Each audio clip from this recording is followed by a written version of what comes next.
Hoje estamos aqui para analisar o que há de comum entre séries que foram sucesso tanto de público quanto de crítica e ainda assim elas parecem ser muito diferentes entre si. Meu nome é Bea Góes e você está assistindo ao Narratologia.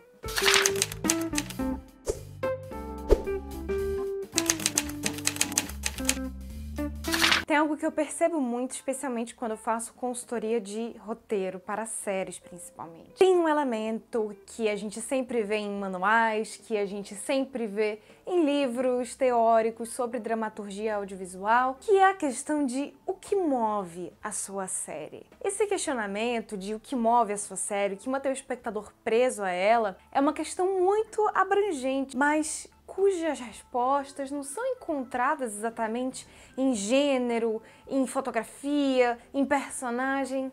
Não exatamente. A resposta para o que mantém o seu espectador preso à série está na estrutura narrativa. Antes de eu explicar tudo isso, você já aproveita e se inscreve nesse canal, porque aqui eu tô sempre trazendo vídeos para que você passe a contar narrativas melhores, para que você se torne um contador de histórias melhor. Gente, eu tava aqui pensando em algumas séries que eu gosto, que eu assisti, que eu acompanhei e que foram todas finalizadas, né? E eu fiquei pensando assim, nossa, tem uma coisa em comum estrutural entre todas essas séries, né? E eu quero trazer aqui a lista dessas séries para vocês entenderem de quais tipos de série eu tô falando. Mad Men, Avatar, A Lenda de Aang, Os Sopranos, BoJack Horseman, The Americans, Dark, Game of Thrones e Breaking Bad. Bea, você tá louca da cabeça? Como assim? O que essas séries têm em comum?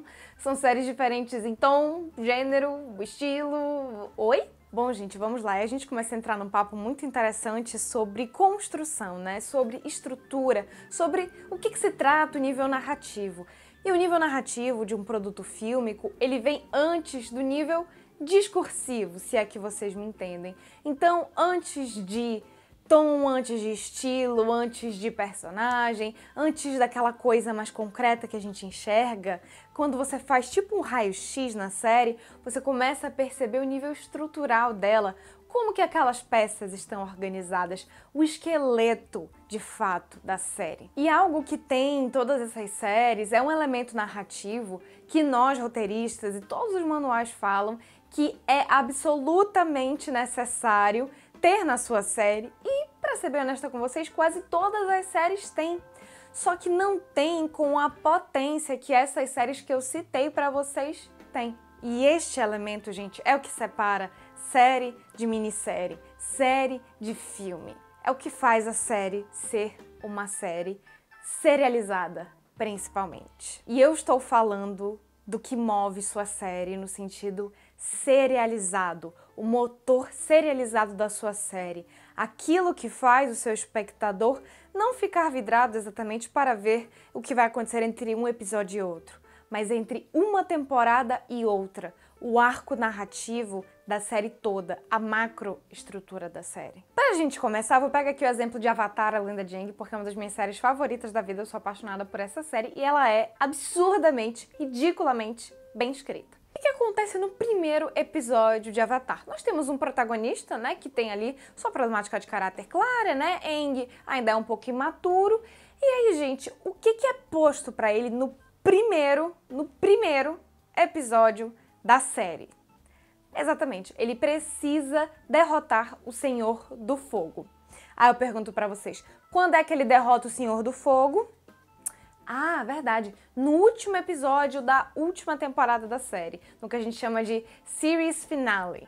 É o que acaba tudo, que encerra o negócio todo. Nossa, Bea, mas é tão simples esse negócio de motor? Pois não é? Aí, gente, você não pode pensar que porque é simples é fácil, entendeu? Porque muitas vezes o simples é difícil. Aliás, depois, se você quiser dar uma olhada, que eu já fiz um vídeo analisando a série Avatar. Mas o que acontece, gente, aqui no caso de Avatar? Você tem, desde o primeiro episódio, uma compreensão por parte do espectador da gravidade do conflito.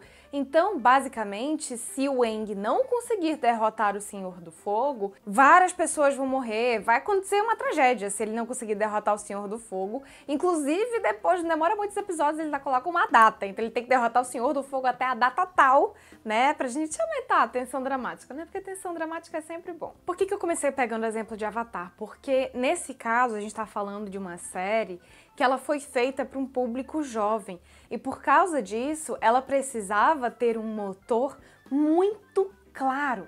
E neste caso de Avatar, a Lenda de Aang, estamos falando de uma série que é plot driven, movida por plot. Já fiz vídeo explicando as diferenças entre plot driven e character driven. Ou seja, temos um conflito fortíssimo que é estabelecido no primeiro episódio da série e só é resolvido no último episódio dela. Isto é o arco narrativo de uma série inteira. É isso que faz a gente ficar ali temporadas e temporadas. É o que faz a gente, mesmo depois de um ano que sai uma temporada da série, a gente continua lá, fiel, esperando para poder assisti-la. É o caso de Dark, por exemplo. Você fica absolutamente vidrado do início ao fim da série. Já no caso de uma série tipo Mad Men, por exemplo, aí você tem ali um motor que ele existe desde o primeiro episódio e só é resolvido no último episódio, mas que é voltado para personagem. Ainda assim, é um motor muito forte, porque o Don Draper, o que ele é ali? Ele tem uma vida dupla, tripla, quádrupla, enfim, ele não é a mesma pessoa em todos os lugares, é como se ele tivesse uma falsa identidade, né?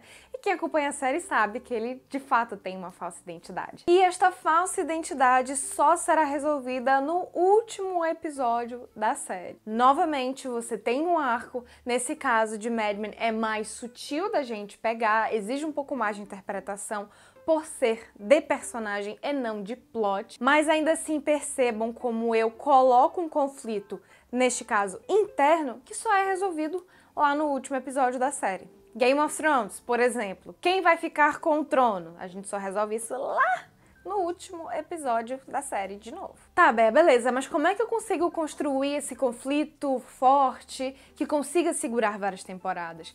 E é essa a diferença, gente, de uma série que consegue ir bem de audiência e de público e de uma que não consegue. É a potência desse conflito, é o quanto você coloca tensão dramática ali. Porque para um conflito resistir a 5, 6, 7, 8 temporadas, cara, tem que ser um baita de conflito. Tem que ser um baita de conflito.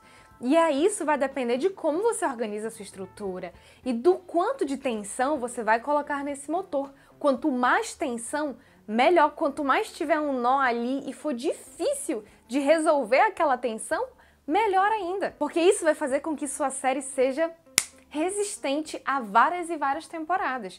E é isso, gente, que todo produtor quer da vida. Vocês não estão entendendo? Quando vocês apresentam uma série numa produtora para um canal que ela tem um motor mega resistente a várias temporadas, nossa senhora, vocês não têm... Aí o produtor só falta beijar vocês. É tipo assim, achou diamante, é maravilhoso. E para isso eu tenho uma dica para vocês, para quando vocês estiverem elaborando o roteiro e a série de vocês. Pensem o seguinte: o que faz minha série acabar? O que fizer a sua série acabar? Do tipo Avatar.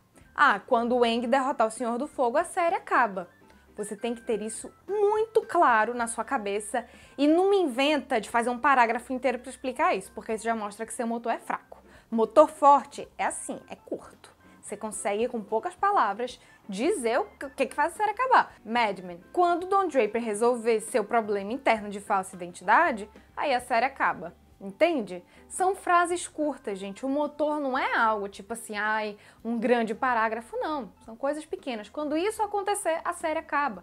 Porque é isso que tem que manter o seu espectador vidrado e conectado à série. E não se esquece de que no meu Instagram eu tô sempre falando de estrutura narrativa. Eu criei um canal no Telegram, inclusive, que eu tô sempre comentando. E toda vez que tá saindo vídeo, eu faço comentários extras no vídeo. Vou deixar o link aqui na descrição para vocês acessarem. Não se esquece de deixar um like. E muito obrigada pela sua audiência.